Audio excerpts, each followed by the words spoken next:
My dear brothers and sisters in Islam, the khutbah today is about a hadith that all of us have studied.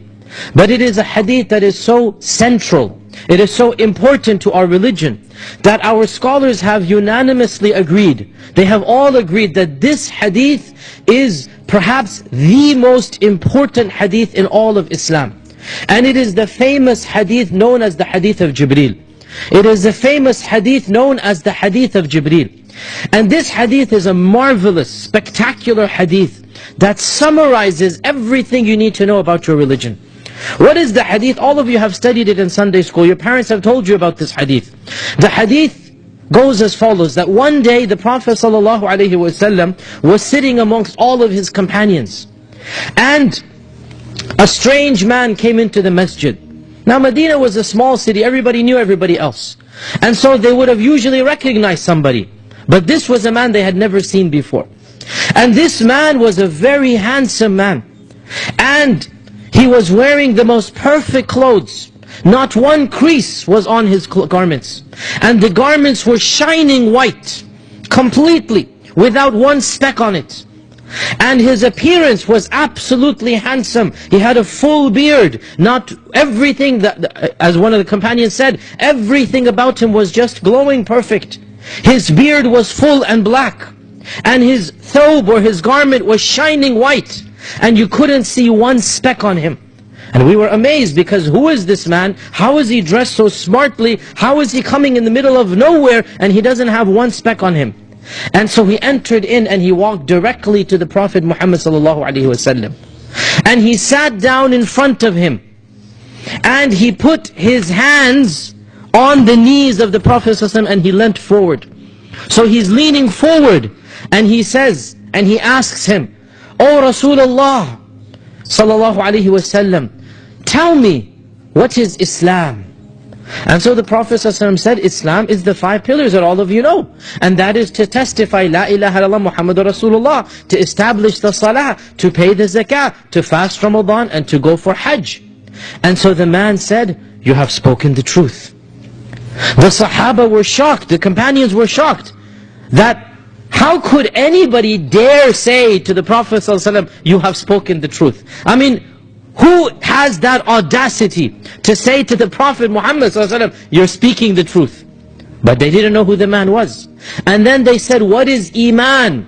And so he said, Iman is the 6 pillars that you all know. Iman is to believe in Allah, and to believe in the angels, and to believe in the prophets, and to believe in the books, and to believe in the day of judgment, and to believe in predestination and qadr.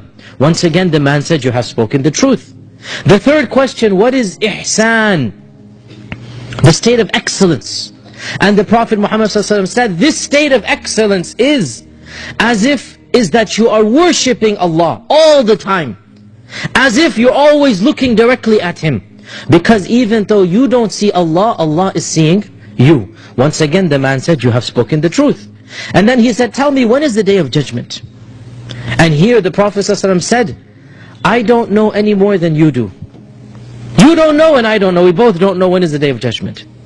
So the man said, "Okay, tell me, what are the signs that the day of judgment is close?" So the Prophet ﷺ said, the signs of the day of judgment are many. Of them is that, he gave many signs. For this khutbah will say that shepherds who don't have any money, who don't even have sandals to wear, you will find them competing with one another to build taller and taller buildings. And so once again the man said, "You have spoken the truth." And then he left. The Prophet ﷺ said to the companions, "Go outside, bring him back." And they rushed outside, but he had disappeared into the thin air. Couldn't see him at all. And so they came back, they said, "We went everywhere, we couldn't find him." So the Prophet ﷺ said, "Don't you know who that was? Haven't you figured out?" They said, "No, we don't know." So he said, "That was the angel Jibrael, who came to teach you your religion."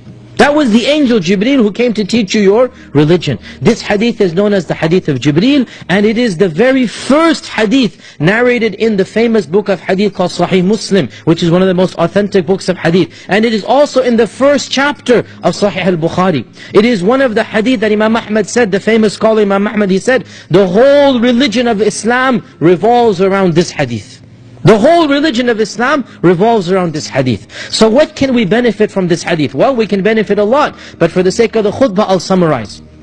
First and foremost, let us see the very fact that Allah is sending the angel Jibrael, and the very fact that all of the companions are seeing this man, it shows us so many things. First and foremost, it shows how much Allah loves us.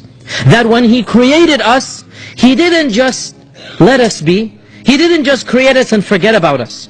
He created us and He wanted to tell us how to live. He wanted to tell us a code, a law. And so He continually sends angels and prophets to tell us how to live our lives. Allah is so loving that not only does He take care of our food and water, He also takes care of our code of life. How should we live? What is the code that we should live by? And our religion of Islam is not just a religion of how to pray and how to fast, but it is also how to live and how to eat and how to drink. And so the angel comes, and of the benefits here, we learn that the angels are true. It's not just a figment of the imaginations of the prophets. A'udhu billah, no. All of the Sahaba are seeing this angel. And everything about him is supernatural. He is absolutely perfect. He seems to be almost a miracle in walking. His clothes are perfect, his appearance is perfect, and he disappears into thin air. Clearly, the angels are real. All of the companions saw this angel Jibreel. And he comes out and he asks him questions. Now even before we get there, look at how he's dressed. Perfect, immaculate, clean clothes, beautiful smell coming from him. No iron, no wrinkle, no crease. Our religion is a religion of hygiene, a religion of good manners. We're not supposed to dress shabbily. When Allah sends Jibreel, He dresses him up, puts on him good clothes. It's not cool to look dirty. No, it's cool to look clean, neat. That's how Jibreel looks when he comes to the Prophet ﷺ. He's dressed smart, immaculate. Not one crease is on his garment. And then look, how does he sit in front of the Prophet ﷺ? He doesn't just sit with his leaning on a back with his feet towards the Prophet ﷺ and says, "Hey, yo Muhammad, tell me about Islam." No, there's manners, there's etiquette, there's adab that you show to your seniors and elders. And even though Jibreel is the best of the angels, the Prophet ﷺ is the best of the prophets. And Jibreel is showing him respect. How? By sitting properly. Even in how he sits in front of the Prophet ﷺ, he's sitting with respect. He's sitting leaning forward, wanting to gain that knowledge. Putting his hands upon the Prophet's knees ﷺ, to show, I want to learn from you. And he asks him beautiful questions, intelligent questions. And this shows us that when you're studying, when you're learning, you need to be prepared mentally. You need to put your mind in, and you need to think, and you need to ask smart questions. Jibreel asks the smartest questions. And notice here the whole scenario. Allah sends the best of angels to the best of prophets in the best of the masjids, because the Prophet's masjid is of the top 3 masjids in the world, right? In the best of the masjids, in the best audience. Who's sitting in that audience? Abu Bakr, Umar, Uthman, Ali, Abdullah bin Mas'ud, Abu Hurairah, all of these big names. So Allah sends the best to the best, in front of the best, at the location of the best. And then He asks the best questions. That's why this hadith is so important. Everything is perfect. Everything is perfect. And Jibreel then asks the most intelligent questions to the Prophet Muhammad ﷺ, because he wants every Muslim to have this religion summarized in a beautiful half a page. And that's what this hadith is about. And so he asks him 3 questions. What is Islam? What is Iman? And what is Ihsan? These are terms all of you need to memorize and know. Islam is the religion we believe in. We are all Muslims. Iman is the faith that makes us Muslims.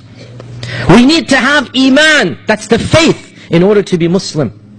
And Ihsan is our state of mind, our psychological frame of mind, the way that we look at the world. Ihsan is our spiritual viewpoint. And every single one of us has to have Islam and Iman and Ihsan, all 3 at once. You can't be a Muslim without Iman. You can't have Iman without Islam. They're all 3 at the same. So we need to have the 5 pillars of Islam. the 6 pillars of Iman, and the psychological frame of Ihsan. Every Muslim has to have all of these 3 things together. And that's why at the very end, what did the Prophet ﷺ say? That was Jibrael who came to teach you your religion. What is your religion? Islam, Iman, Ihsan. He came to teach you your religion. So your religion is Islam, and it is Iman, and it is Ihsan. All 3 together are your religion. And you can't have religion without all of these 3 things in one person. My dear brothers and sisters in Islam, we thank Allah Azza wa Jal for having guided us to this religion, and we ask that Allah perfects our Islam, and He perfects our Iman, and He perfects our Ihsan. Allahumma inni da'in fa'aminu.